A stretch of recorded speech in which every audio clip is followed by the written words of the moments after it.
Muy buen mediodía. ¿Qué haces, Sergio? ¿Cómo te va? Buen mediodía para vos y un abrazo gigante a distancia para toda la audiencia. A ver, yo quiero que me expliques este embolleré, diría Tarragorros, que me expliques este culebrón o que me puedas aclarar un poco los tantos, porque yo empiezo a pensar que el que está medio desorbitado soy yo. Porque si yo mal no recuerdo, en su momento, ahí en Intratables, cuando estabas vos, Milei decía lo que decía de Caputo por los 15.000 millones y decía lo que decía de Macri por los 15.000 millones. Si yo mal no recuerdo, en un reportaje siendo diputado, el presidente decía que el que va al fondo es porque está necesitado y cuando el fondo encuentra un país necesitado le impone las reglas que después pagan los que no votaron, los que no nacieron y los tataranietos de todos. Si yo no estoy equivocado, salvo que yo esté desorbitado. Hace 15 días los periodistas que decían que el dólar estaba atrasado eran mandriles ustedes. Hace 15 días los economistas que decían eso eran econochantas. ¿Y ahora qué pasó? Explícame un poquito a ver qué es lo que yo entiendo o no entiendo. A ver, lo primero que hay que decir que, bueno, que siempre hay que mirar lo que alguien hace y no lo que alguien dice, más allá de que ciertamente Milei, por lo menos cuando venía Intratables, era un acérrimo rival de todo lo que hiciera Caputo al frente de, en su momento, el Banco Central cuando estaba en el gobierno de Macri. Pero bueno, él cambió de opinión en cuanto lo nombró a Caputo como su ministro de Economía, así como alguna vez dijo que Patricia Bullrich ponía bombas en los jardines de los colegios, después la puso de ministro de Seguridad. Entonces, lo que hay que mirar es lo que hacen más que lo que dicen, y más en el caso de una persona como Milei, que es capaz de decir o de sentenciar casi sin argumentación a veces, con una frase determinante, y al otro día cambiar por completo. A ver, acá lo importante es que cuando vos vas al fondo a pedir semejante cantidad de asistencia, es porque te fue mal en el plan que estás elaborando, digamos. Bueno, pero eso lo decía él como diputado. Eso lo decía él como diputado, así que es exactamente lo que vos estás diciendo. Digamos, si el plan de Caputo hubiese sido un plan absolutamente exitoso, vos no estarías recurriendo nuevamente al Fondo Monetario Internacional para pedirle dinero, sino estarías simplemente esperando para pagar la cuenta del momento en que se vence y seguir adelante. Con lo cual, si vos vas a recurrir otra vez al fondo, es porque las cosas no salieron como vos pensabas. Este es el primer punto. El primer punto a tener en cuenta. El plan que llevó adelante Caputo hasta ahora, ¿es un éxito o un fracaso? Bueno, uno nunca quiere ser tan terminante ni de un lado ni del otro, pero lo que está claro es que el plan tuvo algunas virtudes, sobre todo la baja rápida de la inflación a partir de más o menos marzo del 2024, y un plan que se había agotado en sí mismo a fin del año pasado, a punto tal que comenzó a sangrar el Banco Central, a perder reservas en forma acelerada, y nos estábamos acercando nuevamente a un episodio cercano, no igual, yo en eso lo reconozco, pero sí cercano al de marzo de 2018, también con el amigo Caputo en el gobierno de Macri, cuando vos recordarás que se fueron perdiendo reservas, y el dólar terminó de saltar de 17 pesos finalmente a 42, en una corrida que duró entre fines de marzo y comienzo de octubre, que puso a Argentina todo patas para arriba. Entonces, antes que le vuelva a pasar eso y tener que ir al fondo cuando ya el Banco Central había perdido mucha guita, Caputo decide ir ahora. A ver, ¿cuál es la diferencia? La única diferencia que hay con aquel momento es que ciertamente la plata del Fondo Monetario se necesitaba para bancar los gastos corrientes, porque Argentina tenía un déficit de 3 puntos entre lo que entraba y salía de su Producto Bruto Interno, es decir, Argentina gastaba 3% más de lo que producía, y entonces para cubrir ese dinero vos tuviste que recurrir primero al endeudamiento privado, y cuando el endeudamiento privado te vino a sacar la plata porque te dijo, ahora me la devolvés, bueno, y vos no la tenías, entonces tuviste que recurrir al fondo. La diferencia es que hoy tenés superávit fiscal. Ahora, también es cierto que vos hoy tenés superávit fiscal, pero a un costo social altísimo, a un costo social en el que se pierden fuentes de trabajo, en que hay mucha gente que llega el día 20 y el día 20 parece que fuera el día 30 porque se queda sin dinero. Y que se acentuó el viernes con el tema del INDEC. Claro, por eso te digo, la situación está complicada. Tenés superávit fiscal, tenés superávit fiscal. ¿Qué significa? Que la plata que a vos te está prestando el fondo, en principio no la necesitas para los gastos corrientes. Ahora, el problema es si esa plata la vas a utilizar para mantener el dólar artificialmente bajo. Recordemos que ellos dijeron que a partir de 1.000 pesos van a comprar dólares de 100, no antes, y si van a intervenir en el mercado de cambios para dejar el dólar en una brecha. El gobierno, yo supongo, y ahora te voy a explicar por qué, supongo que el gobierno va a querer que el dólar esté más o menos en 1.150, no mucho más abajo de eso, y tampoco obviamente mucho más arriba. ¿Por qué digo esto? ¿Por qué yo le pongo ese precio al cual el gobierno desearía que esté el dólar? Porque vos el viernes te fuiste con un dólar del complejo agroexportador, que es el dólar que reciben los exportadores, básicamente la exportación argentina en el complejo agrícola, en 1.130, porque si bien el dólar oficial estaba en 180, vos a eso le tenías que sumar, había una partecita pequeña, pero una partecita al fin, que se liquidaba al valor del contado con liquidación. Entonces te quedaba un dólar de 1.132 pesos más o menos. Yo no creo que el gobierno quiera que ese dólar esté por debajo de ese monto. ¿Por qué? Porque si el dólar está por debajo de ese monto, se le va a complicar muchísimo que todo el complejo agrícola le liquide las exportaciones. Vos fíjate que Milei acaba de hablar hace un ratito con Majul, y lo más importante de lo que dijo, no en tono de amenaza, pero que fue lo más importante, dijo: las rebajas de retenciones se acaban el 30 de junio. Básicamente los extorsionó. Pero claro, porque acá yo estoy leyendo un título del Destape que dice: amenazó al campo, liquiden ahora porque vuelven las retenciones. Sí, básicamente le dijo: el 30 de junio yo vuelvo a poner todas las retenciones, así que liquídenme ahora. Ahora, el campo para liquidar no te va a liquidar a un valor más bajo del que liquidaba hasta el viernes pasado, que es más o menos un 1.130, entre 1.130 y 1.135 fluctuaba.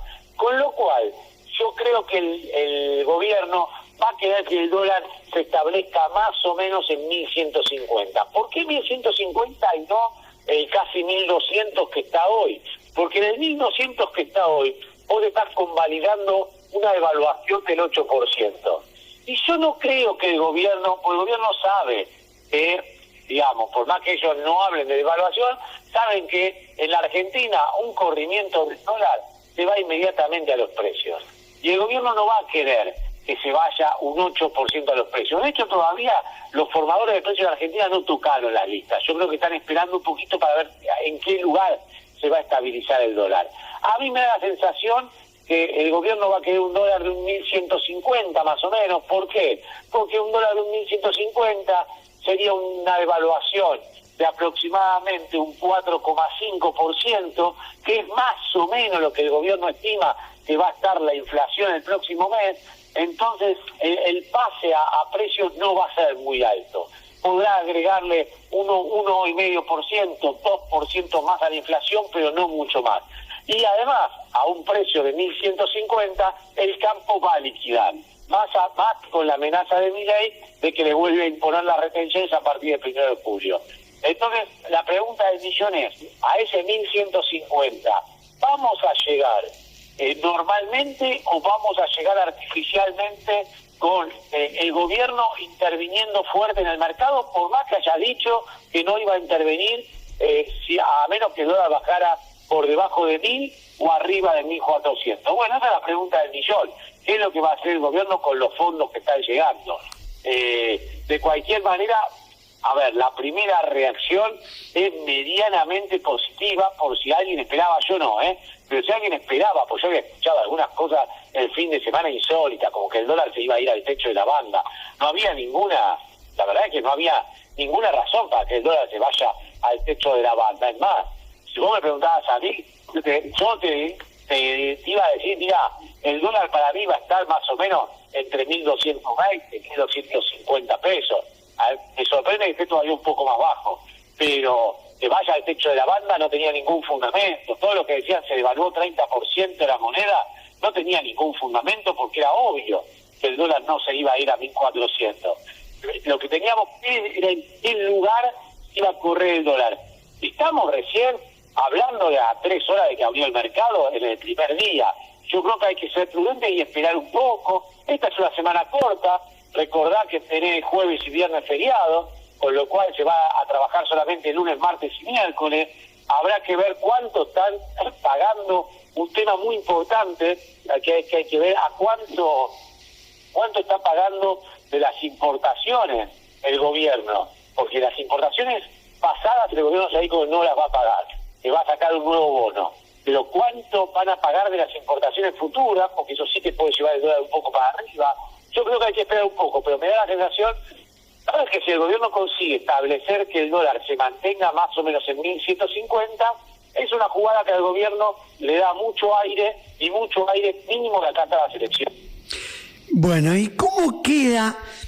Primero te pregunto, lo vi anoche en televisión, pero ¿es real que dentro del acuerdo firmado hay un artículo donde el gobierno tiene que obedecer taxativamente al fondo en las medidas que tenga que tomar? O sea que, en otras palabras, sería como que comienza a gobernar el fondo en la Argentina. A ver, todos los programas de estabilización firmados con el Fondo Monetario le dice, vos te vas a hacer esto y esto. Después, si se hace o no, es otro tema. Bueno, pero ¿existe el artículo ese? Sí, claro, se habla de reforma laboral, se habla de reforma jubilatoria, que es lo que el fondo le pide a todos los gobiernos argentinos cada vez que le firma un acuerdo de facilidades extendidas, que así se llama el acuerdo del préstamo. Los subsidios a la electricidad, de bajarle la coparticipación a los gobernadores. Si eso existe, ¿cómo quedan los gobernadores que mandaron a sus diputados a aprobar un decreto? No, a ver, todo eso existe, pero sin ninguna duda todo eso existe. El tema acá es saber cuándo el gobierno lo va a hacer y si lo va a cumplir. Yo creo que en periodo preelectoral es pero casi imposible que el gobierno haga reforma laboral, haga reforma jubilatoria. Igual son todas reformas que tienen que pasar por el Congreso, el gobierno no puede estas reformas hacerlas por ley. Con lo cual me parece que hasta noviembre nada de esto va a entrar mucho en discusión. Sí podría tocar un poco el tema de la coparticipación, pero también ahí tenés que ver cómo se juega las lealtades políticas. Yo insisto, el gobierno viene de perder lo de García Mansilla y lo del hijo porque no le giró la plata que le había prometido a Córdoba y a Catamarca.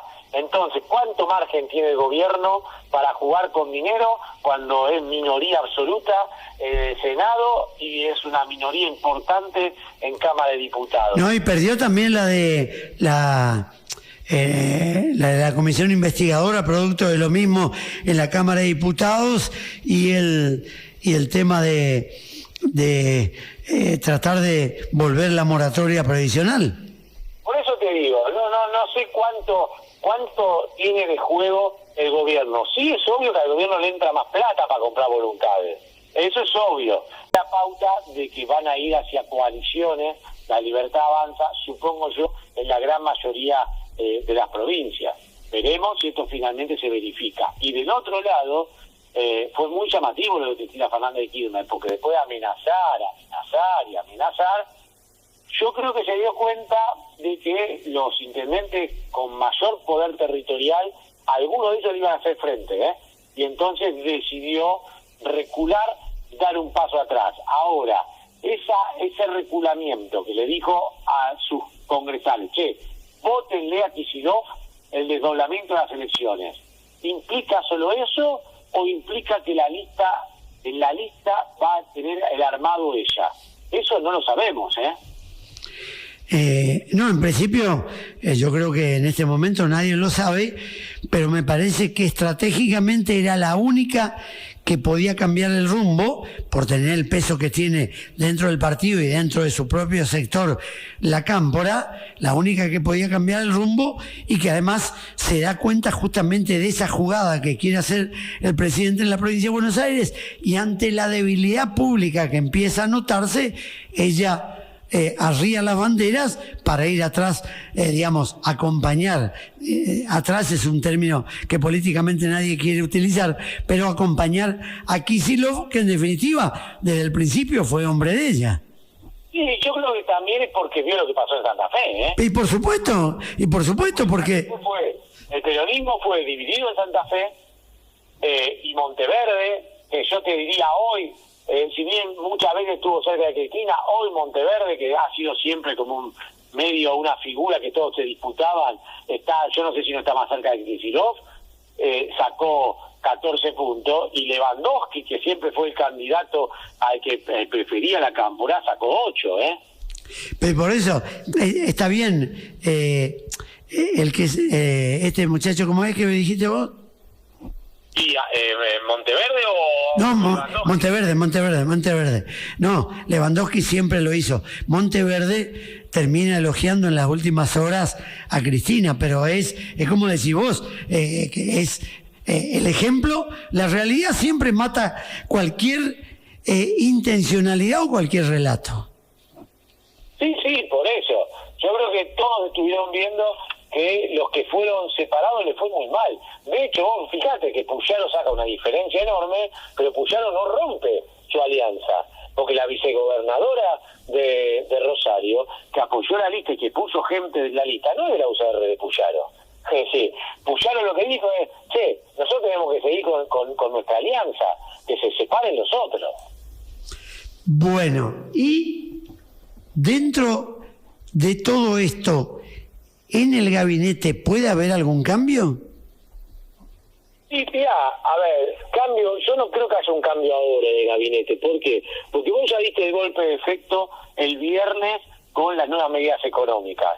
No vas a querer, a mí me da sensación, no vas a querer que en lo inmediato nada te arruine ese efecto presuntamente positivo que acaban de tener las reacciones del mundo financiero sobre tus anuncios económicos.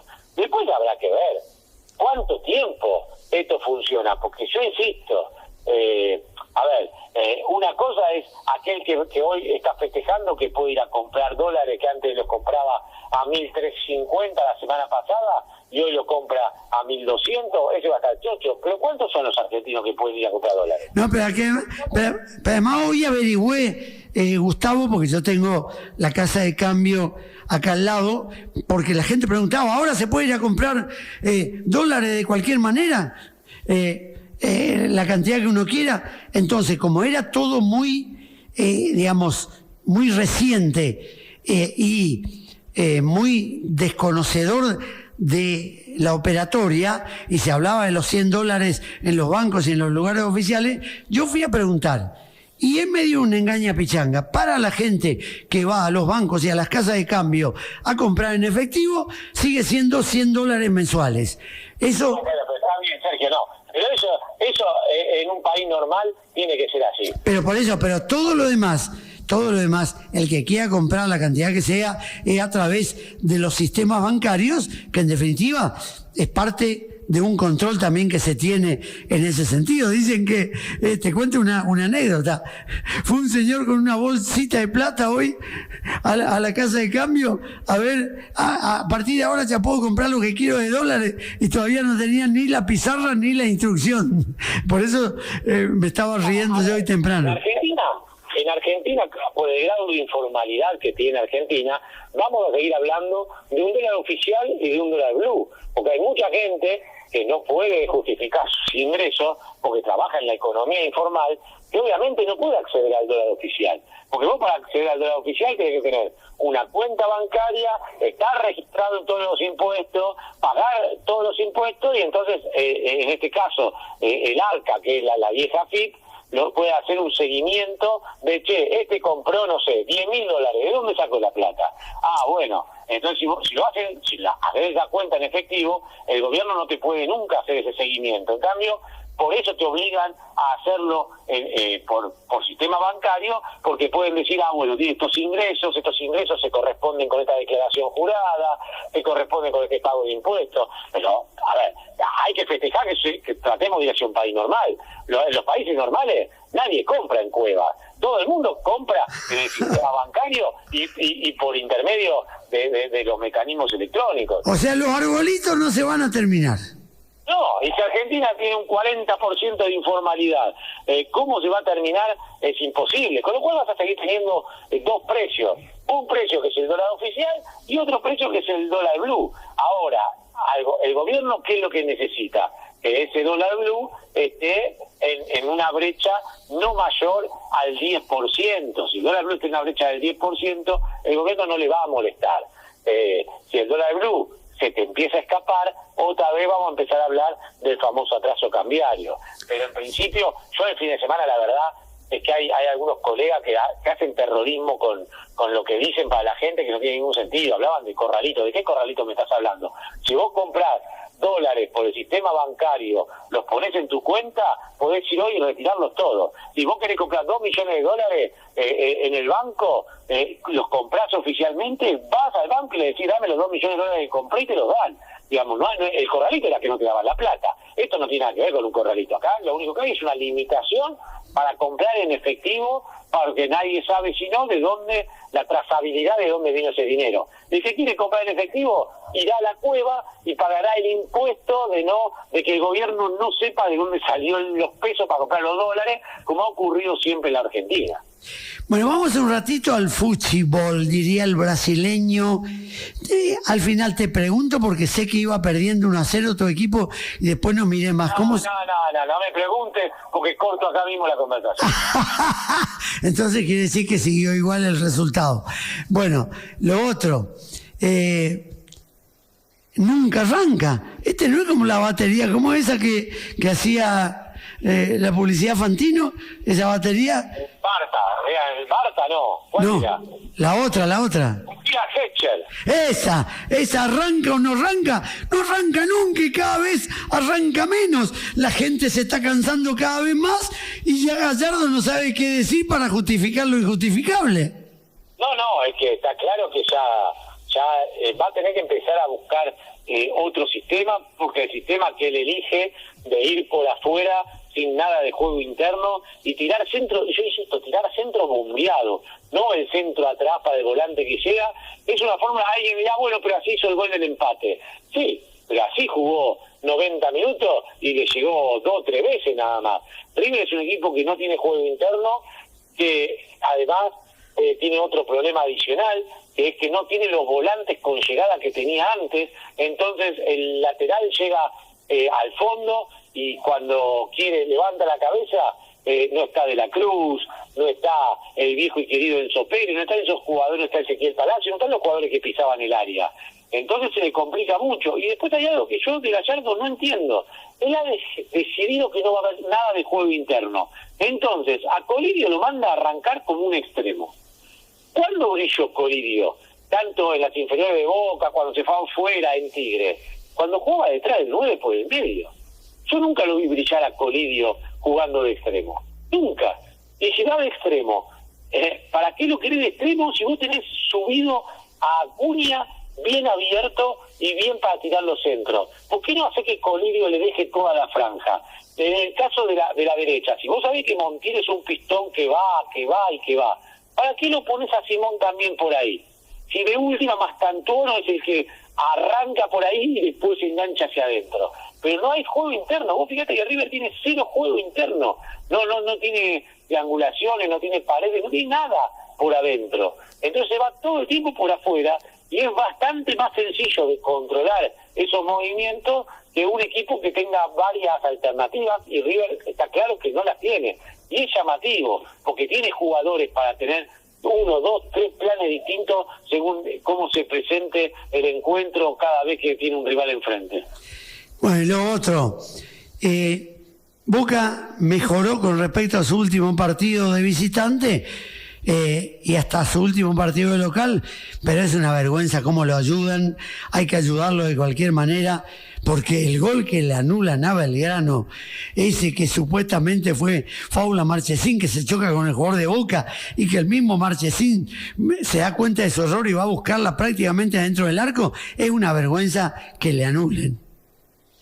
Sí, Boca siempre va a tener una manito a favor, pero bueno, también es cierto que si vos comparás el Boca de Belgrano contra el Boca que le ganó a Barraca Central, parecían dos equipos distintos, ¿no? Y yo igual creo que acá el que te va a dar la vara de para qué está Boca es dentro de 2 semanas cuando esté aquí a la cancha de River, Ahí tenemos que ver dónde se para Boca, dónde le compite a River, si aprovecha que River está frágil o si decide ir a jugar al empate, y digamos, hoy Boca está puntero, pero Gago a cada partido que pierda va a volver a estar en la cuerda floja, con lo cual el superclásico de dentro de 2 semanas va a marcar mucho el futuro de este Boca. Bueno, y nosotros, que ahora dependemos de Ceruti, jugamos 20 minutos aceptablemente, hicimos un golazo y no nos sobra nada, pero bueno, clasificó por lo menos para la próxima ronda, que hacía 3 campeonatos que no clasificaba. Mira, sobrar no te sobra nada, vos mismo lo dijiste, pero después cuando son los mata-mata, ¿no? Ahí puede pasar cualquier cosa. Yo te digo algo, yo veo jugar a San Lorenzo y me da la sensación que está varios escalones por debajo de otros equipos del fútbol argentino que también pelean ahí arriba, qué sé yo, que Argentino Junior, por ejemplo, que a mí me gusta cómo juega, que Independiente, que tiene una idea bastante clara de qué es lo que quiere y que la lleva adelante mejor o peor, pero que la tiene bastante aceitada. Me parece que menos que Racing, aun cuando aquel partido con Racing, San Lorenzo lo tuvo mucho mejor que Racing, el partido del nuevo gasómetro. Pero después vienen los mata-mata, y en los mata-mata puede pasar cualquier cosa. Y con sangre, sudor y lágrimas, y si definimos en nuestra cancha, y por ahí sacamos adelante. Por eso te digo, no, a ver, no en un campeonato largo de 20 fechas y vuelta así de 38 fechas, y sería casi milagroso que San Lorenzo salga campeón, seamos sinceros, pero en un campeonato en el cual, bueno, clasifican 8 de cada lado y después vamos a los cruces directos, y si además vos lográs mantener una posición en la cual vas a definir de local, por lo menos hasta la etapa de semifinales, igual, qué sé yo le pongo una fichita, por ahí puede pasar cualquier cosa. Y no, y además que por ahí aguantás, y hasta en los penales podés ganar. Tranquilamente. Nada, tenés el ejemplo, si querés, de Ferro del año pasado, no el año anterior. Ferro entró en la última... entró en el reducido de la B Nacional con el último aliento, fue el último que entró, y después en los mata-mata pasó dos instancias, y las pasó bien, y bueno, después hubo algunos fallos arbitrales que lo perjudicaron notoriamente, porque si no llegaba hasta la final. Entonces cuando vos ves eso, decís, bueno, qué sé yo, vos tenés que jugar los partidos, pero una vez que entraste puede pasar cualquier cosa. Bueno, Gustavo, nos reencontramos el miércoles, que va a ser divertido e intenso, porque es una semana corta administrativamente, corta bancariamente, con un fin de semana largo, Semana Santa extra largo, pero de mucha intensidad financiera y política. Sí, vamos a tener. Van a ser días movidos, más que nada en todo lo que tiene que ver con los mercados. Hay que estar muy atento ahí. Yo la verdad es que no creo que esta semana, es decir, una semana corta, haya mucha volatilidad. Me da la sensación que en los valores en que estamos hoy seguramente serán valores en los que se manejará esta semana. Pero de cualquier manera vamos a tener mucho movimiento, así que va a estar bueno para charlar todo lo que pase de acá al miércoles cuando nos volvamos a encontrar.